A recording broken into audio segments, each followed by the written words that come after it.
Next, we will hear a legislative report from the Executive Director of the Georgia Freedom Caucus, Mallory Staples. Mallory, please come on up.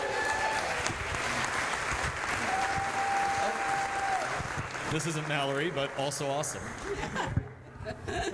I was given the honor to introduce the guest speaker today, and that is Mallory Staples. Before I do that, I want to wish all the mothers in here a happy Mother's Day. You are the people that who do it all, the heart and soul of the family. So thank you all mothers that are out there today. Have a fabulous day today and tomorrow.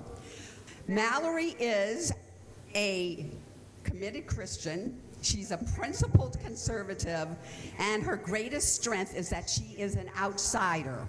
And there are so many adjectives I can talk and tell you about Mallory, but we have become great friends. She is a mentor to me. We support each other. We talk a lot because I am an outsider as well when I'm at the Capitol. So she has an incredible strength. She is compassionate. She has a personality very big. She also grew up as I did, as God, family, and country. And those three things are what is important to her. You could not have a better person to be here as a guest speaker, and I can tell you she has been a rock star for the Georgia Freedom Caucus as the director. Could not have a better person. I want to introduce you to my dear friend, my rock star, Mallory Staples.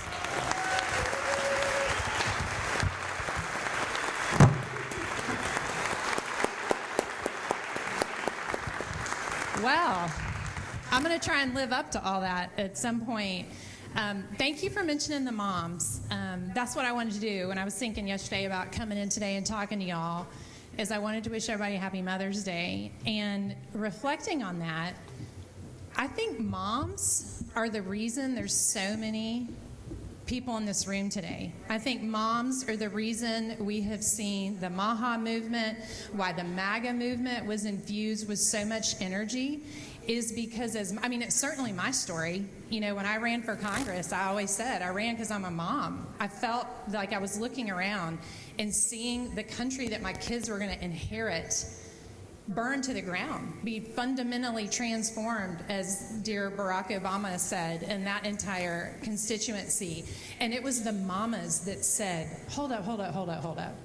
And we've largely been, politics has been, for the most part, a politically male-dominated entity, and over the past 5 to 7 years, not to say that the girls weren't sprinkled in a little bit, but it was mostly the boys.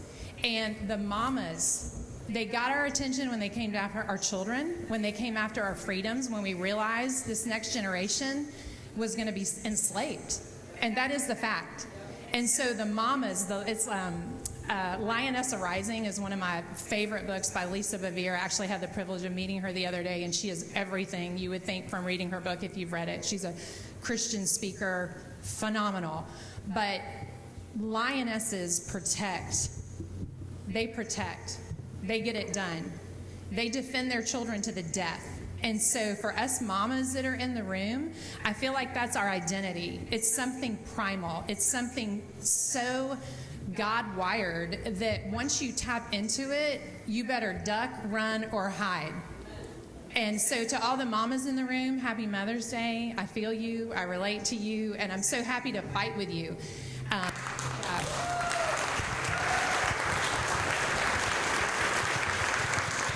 And man, do we fight. Like, Lord have mercy. We fight. Georgia is on the line. Please do not believe the obnoxious, grotesque rhetoric that you hear from elected officials that Georgia's the best place to do business in the country. Those are the same people that are voting for a budget that sends roughly $1 billion in tax credits to the film industry every year, which are transferable, which go to corporations outside of Georgia. No wonder they think it's the best place to do business. You don't even have to be in Georgia to get our tax dollars. And they can't send it out fast enough to woke entities. that undermine the core values that here at the GRA and within some of the Republican Party, but most certainly the Freedom Caucus, that we hold dear. So these people are down there under that dome selling you out so fast, they can't even get to it. They can't write enough bills. Excuse me, the lobbyists can't write enough bills and hand them to them to sell you, your children, your money out fast enough. And when I tell you there is one line of defense, the Freedom Caucus is not just the tip of the spear. We are the spear. We are the whole spear. The whole spear. And without our coalition partners, and I cannot thank the GRA enough for letting me be here today. It's an honor. Without our coalition partners, because we are, Nathaniel mentioned David versus Goliath. That is so true of the Freedom Caucus here in Georgia. We are robust around the rest of the country. I mean, our neighbor, South Carolina, has 18 plus members in their Freedom Caucus, and they fight hard. Everybody goes hard in the Freedom Caucus. The brand is pure, whether it's at the federal level or the state level. We are here to legislatively protect the citizens of the states that we serve. Hard stop. We are tiny here in Georgia. We are tiny. And that is indicative of the culture, the lack of purity within the Republican Party and our elected officials under the dome. It is my personal held belief, and the caucus as well, that most of the Republicans with the R's are actually Democrats. And we are going to produce the receipts. Yes, we will produce the receipts. We are getting ready to drop our scorecards, and you will be able to know and decide on your own if the person who goes down there to serve and represent you, and hear me now, they are your servant. They are a public servant.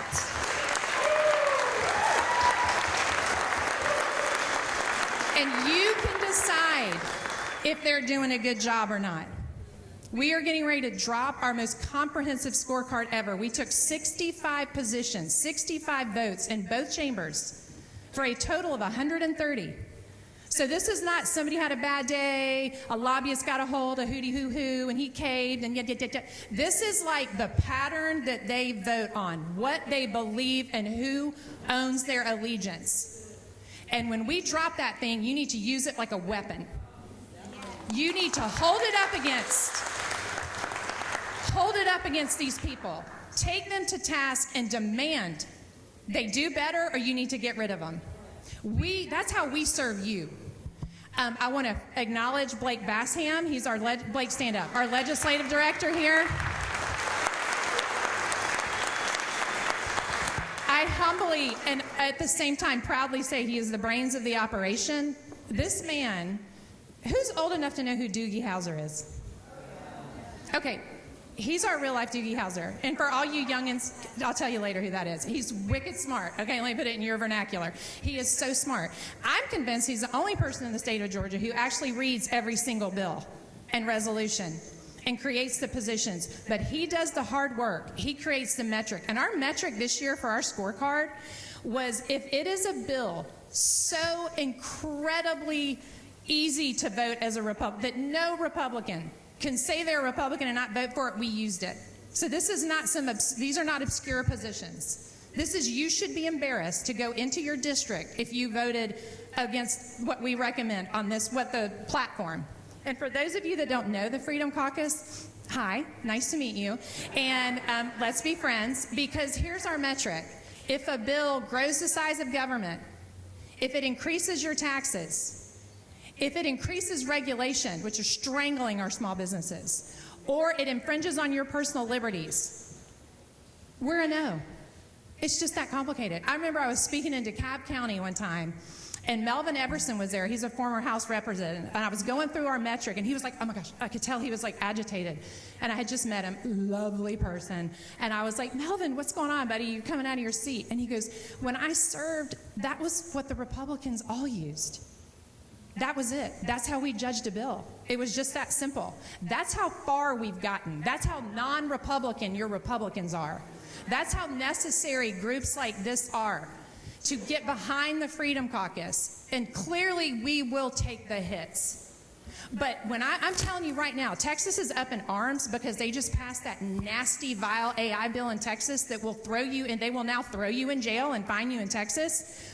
We beat that in Georgia because of the Freedom Caucus, our coalition partners like the GRA. You're free. You are free.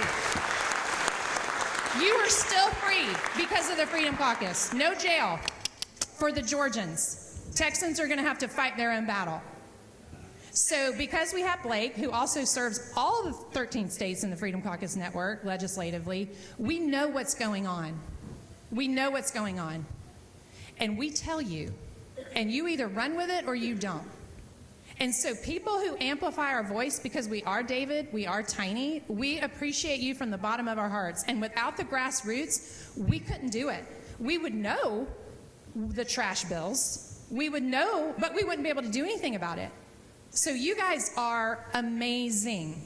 You are amazing, and we thank you. We all can't even tell you enough. Anybody who gives me a microphone, I will go hard. I will go hard on the fact that we don't have Republicans. I will go hard against the governor. I have no problem. A Chris Carr, please, just anyone let me. We're going to need another convention, you know? I mean, we've got the receipts. We will deliver. It doesn't matter who they are, okay? Because once these bills are passed, it is very hard to undo them. Texas is going to have a battle, let me tell you right now. People are going to be fined and thrown in jail in Texas. And just to be clear, the bills that we have fought were carried by Republicans.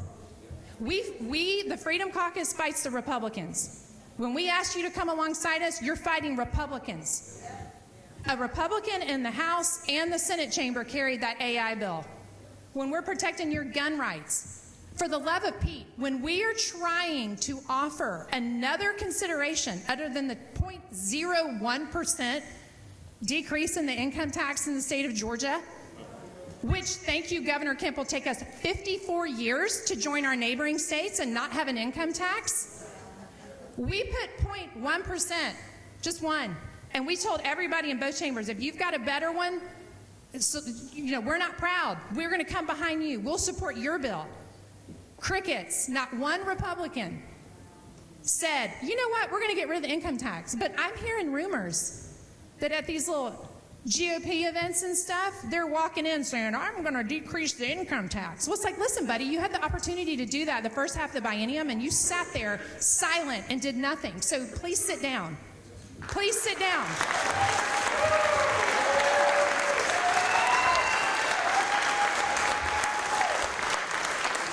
And I'll take you one better. Please go home. Please replace these people.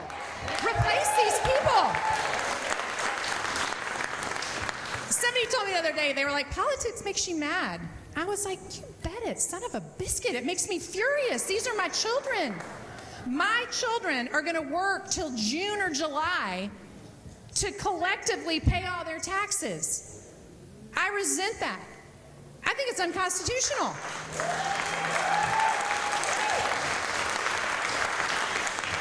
And if we can't all come together over keeping our money, culturally, I don't even know what to say. Do you know what I mean? Like, I don't know what to say.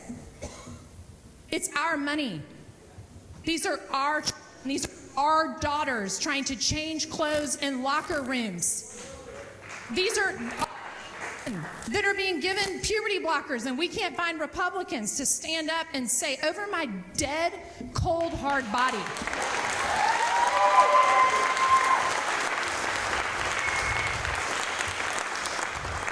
And what happened in the state of Georgia, yet again, we made national news. I'll talk about Fani next year if you're nice enough to have me back. But what happened with Senator Colton Moore, the stripping away of a citizen's constitutional rights would have been abhorrent on every level. Every level.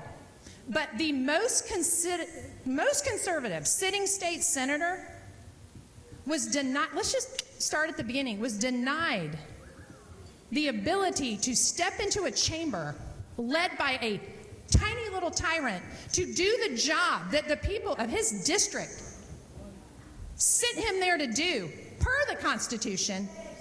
Then they laid hands on him and assaulted him.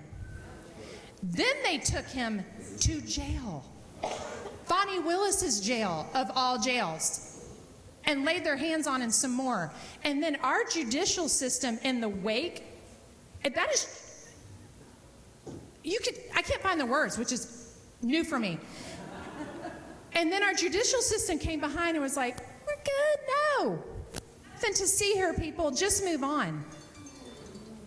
And the Trump is, if they can do it to me, imagine what they can do to you. I'm fighting for you, so they got to come through me to get to you. Well, they mowed him down. And then what? And then what? Where's the outrage? And we don't do party business, but I can tell you right now, whoever wins all of these positions, whatever that shakes down, that is not our lane, and I'm not stepping in it. But whoever wins better show up like an absolute gladiator over that one issue alone, or I personally will burn it to the ground next year.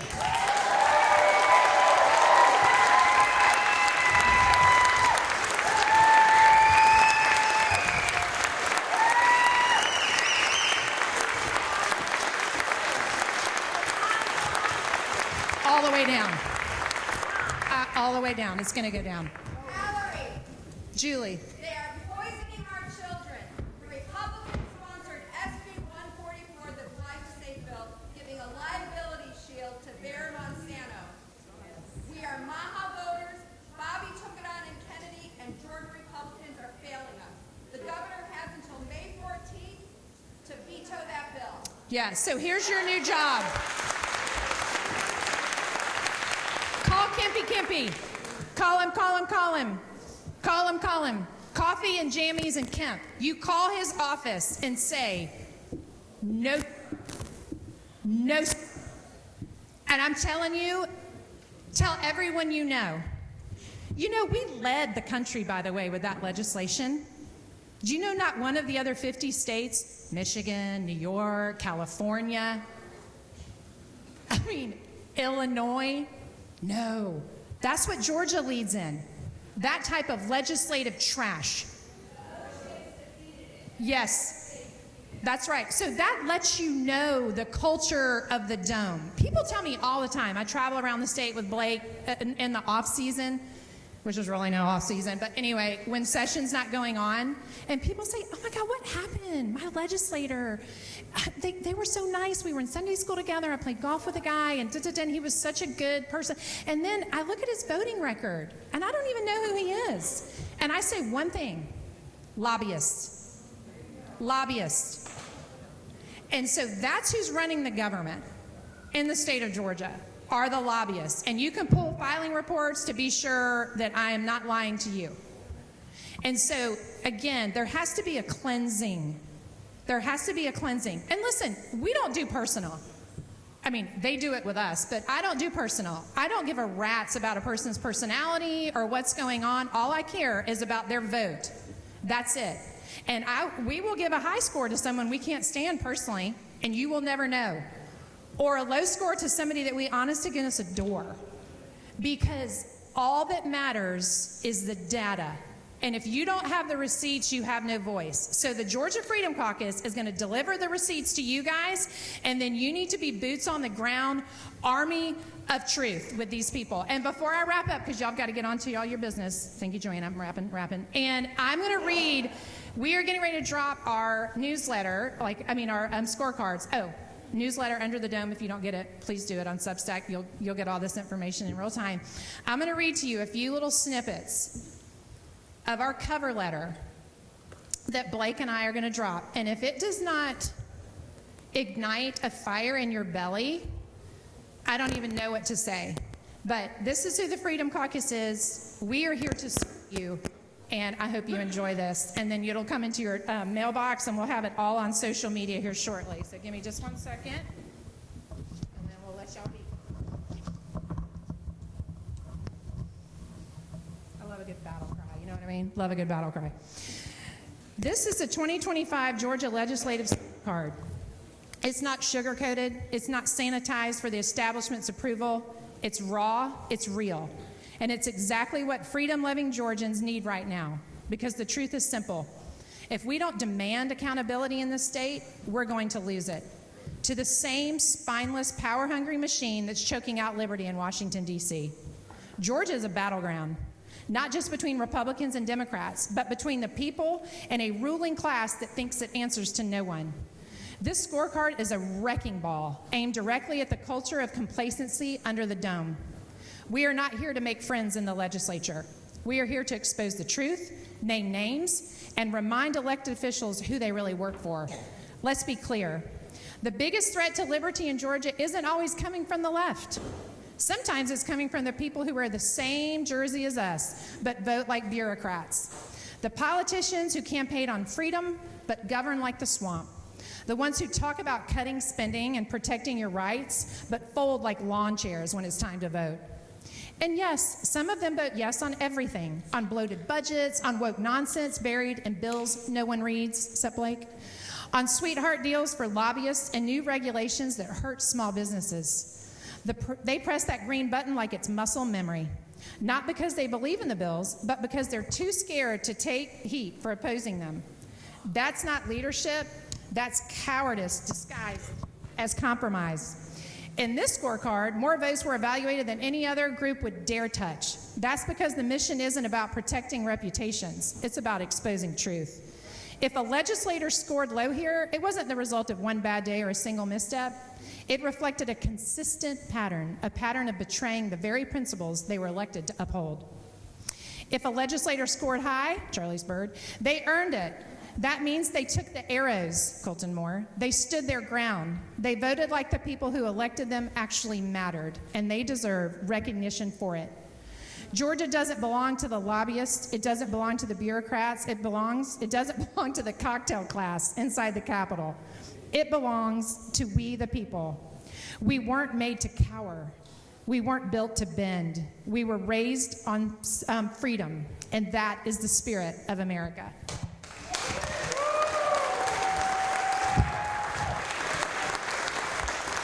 Love y'all. Thank you for letting me. Thank you so much.